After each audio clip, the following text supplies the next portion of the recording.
আছে নিজস্ব প্লেন, 50 সেকেন্ডের জন্য নেন 5 কোটি। ভারতের সবথেকে বেশি পারিশ্রমিক পাওয়া নায়িকা তিনি। ব্যক্তিগত জীবন নিয়ে খুব সরব না হলেও বিলাসী জীবনযাপনে কোনো কার্পণ্য করেন না এ অভিনেত্রী। সম্পত্তি ক্রয় করার পেছনে খরচ করেন কারি কারি অর্থ। বলছি দক্ষিণের লেডি সুপারস্টার খ্যাত নয়নতারার কথা। বিশ্বস্ত সূত্রের খবর, নয়নতারার মোট সম্পত্তির পরিমাণ 200 কোটি। একটি প্রাইভেট জেট বিমান রয়েছে এই অভিনেত্রীর, যার আনুমানিক মূল্য 40 লাখ রুপি। ব্যক্তিগত ব্যবহারের জন্য কেনা এই জেট বিমানে করে তিনি প্রায় চেন্নাই থেকে হায়দ্রাবাদ বা চেন্নাই থেকে কোচি যাতায়াত করেন। সচরাচর তাকে স্বামী বিঘ্নেশ শিবানের সাথে জেট বিমানে ভ্রমণ করতে দেখা যায়। ভারতে তার একাধিক বাসস্থান রয়েছে। এর মধ্যে হায়দ্রাবাদে রয়েছে 2টো বিলাসবহুল বাড়ি, 4টি শয়নকক্ষ বিশিষ্ট আরও 2টো বাড়ি রয়েছে চেন্নাইতে।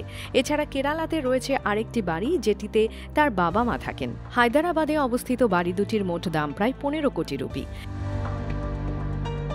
দুটি বাড়ি বানসারা হিলস নামে অভিজাত এলাকায় অবস্থিত, যেখানে রয়েছে দক্ষিণ ভারতীয় সিনেমা জগতের প্রথম সারির তারকাদের আবাসস্থল। এদিকে চেন্নাইয়ের অপর 2টো বাড়ির মোট মূল্য প্রায় 100 কোটি রুপি। সিনেমা ছাড়াও নয়নতারার আয়ের অন্যতম উৎস হল বিজ্ঞাপন। ভারতীয় সংবাদ মাধ্যমের হিসেব মতে বিজ্ঞাপনী সংস্থার সাথে কাজ করে তিনি প্রচুর আয় করে থাকেন।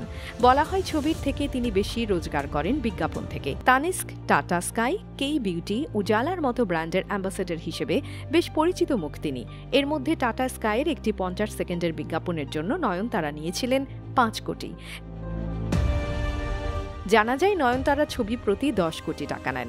ভারতীয় অভিনেত্রীদের মধ্যে হাতে গোনা কয়েকজনই আছেন যারা নয়নতারার সমান বা তার থেকে বেশি পারিশ্রমিক পান। অভিনেত্রীর প্রিয় শখ বিখ্যাত ব্র্যান্ডের গাড়ি সংগ্রহে রাখা। সংগ্রহে থাকা গাড়িগুলোর মধ্যে রয়েছে 74.5 লাখ রুপির BMW 5 সিরিজের একটি গাড়ি এবং মার্সিডিজ GLS 350D। আরও আছে টয়োটা ইনোভা ক্রিস্টা, ফোর্ড ইন্ডেভর এবং আকর্ষণীয় BMW 7 সিরিজ, যার বর্তমান বাজার মূল্য 1.76 লাখ রুপি। প্রসঙ্গত 2003 সালে মুক্তিপ্রাপ্ত ছবি মানা সিনাক্কারে অভিনয়ের মাধ্যমে চলচ্চিত্রে জীবনের সূচনা হয় তার। এরপর আর তাকে পেছনে ফিরে তাকাতে হয়নি। তামিল, তেলেগু, মালায়ালাম ভাষায় নির্মিত সিনেমাগুলোতে চমৎকার অভিনয় করে নিজের জাত চিনিয়েছেন তিনি। 2 দশকের অভিনয় জীবনে 75-এর বেশি ছবিতে অভিনয় করেছেন তিনি। গত বছর নয়নতারার বলিউডে হাতেখড়ি হয় শাহরুখ খানের বিপরীতে।